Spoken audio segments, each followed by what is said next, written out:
Assalamualaikum warahmatullahi wabarakatuh. My name is Adinda Larasati with registration number is 1701619001 from Economic Education of Konsentrasi Accounting Education.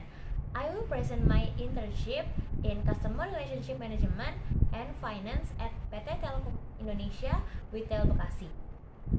For your information, I did internship in 2 parts with a period of 6 months.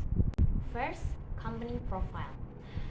PT Telkom Indonesia is a company under of a BUMN that is engaged in providing information and communication technology service and telecommunication network in Indonesia.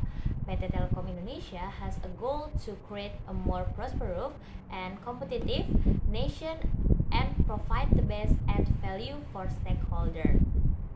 As you can see, the name of institution is PT Telkom Indonesia with Terima Kasih, address in Jalan Rawatembaga 4 nomor 4, RT 6, RW 5, Margajaya, Kecamatan Bekasi Selatan, and phone in 021 888 95200.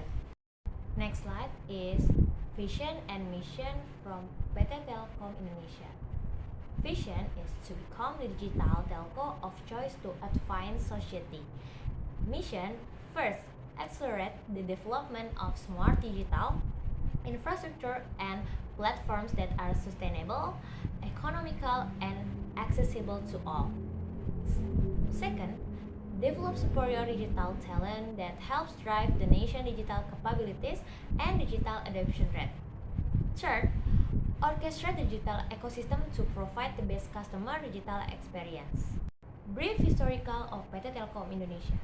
The history of PT Telkom Indonesia is divided into 5 periods as shown in this slide. The first period was the beginning PT Telkom Indonesia being established under the name PN Telekomunikasi in 1965. The second period changed to Perumtel or in bahasa Perusahaan Umum Telekomunikasi in 1974 to get adjustment in terms of national and international telecommunication. Then changed to PT Telekomunikasi Indonesia Persero in 1992 based on PP number 25 of 1991.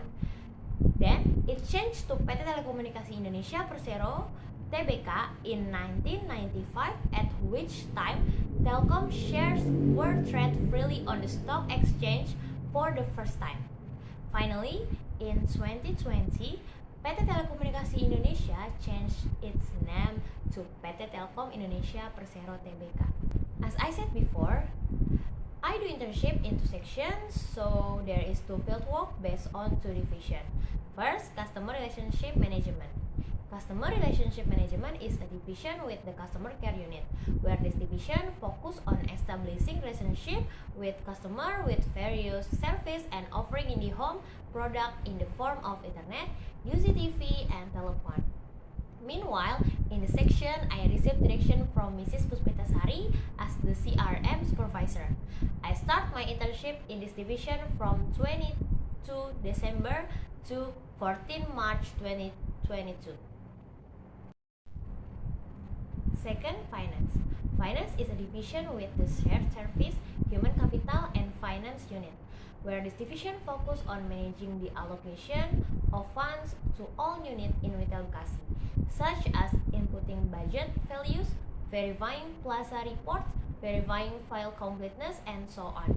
Meanwhile, in this section, I received direction from Mrs. S. Sukaisi as Assistant Manager of Finance. I start my internship in this division from 15 March to 22 June 2022. Next, there is the organizational structure. The first is the organizational structure of the Customer Relationship Management Division. Is Mr.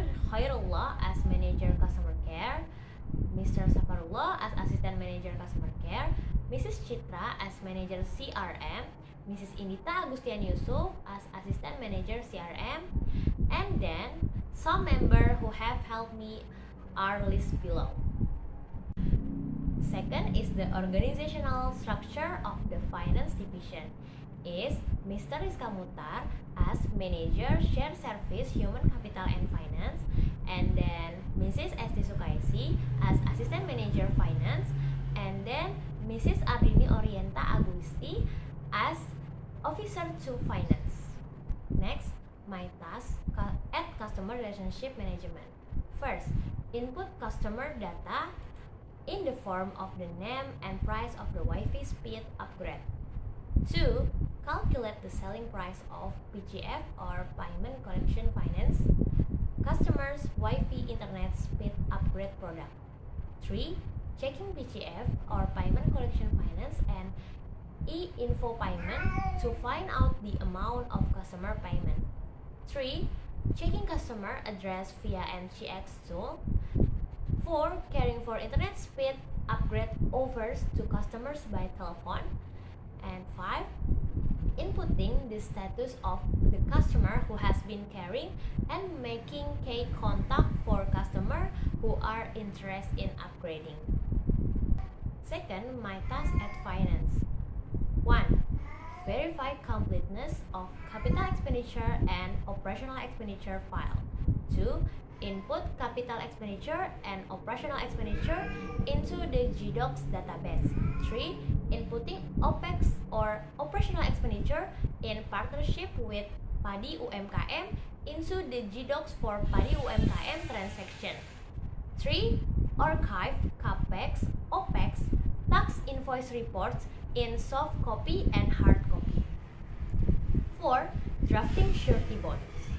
In this slide, I will explain about problem. The first is in the customer relationship management section.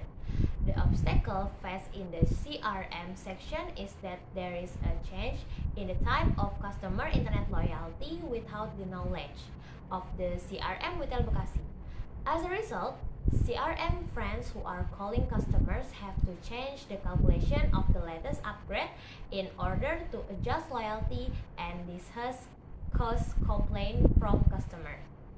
Then, there is a double input of customer data in the database.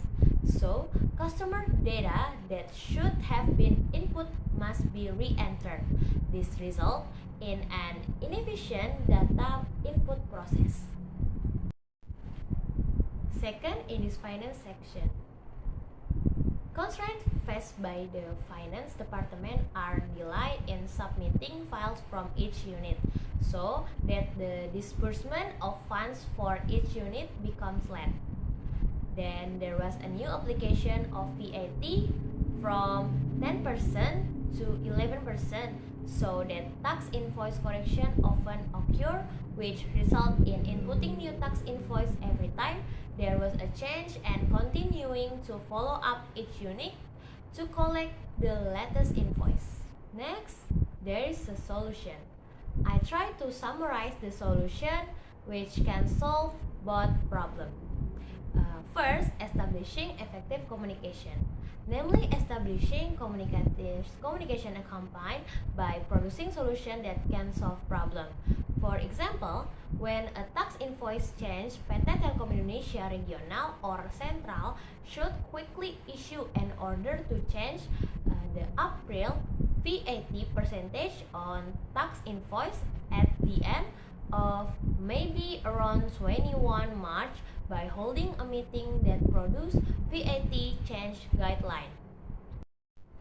Second, personal initiative, namely personal awareness in overcoming problem through action to achieve the success of the goal. For example, when there is a double input in the database, at first, customer relationship management friends didn't realize there was double input because the data was already filled up with yesterday's data. So, I tried to tell Mrs. Puspitasari to check the database, and after checking, it is true that there is double data input. That's the result of my presentation report. Thank you. Wassalamualaikum warahmatullahi wabarakatuh.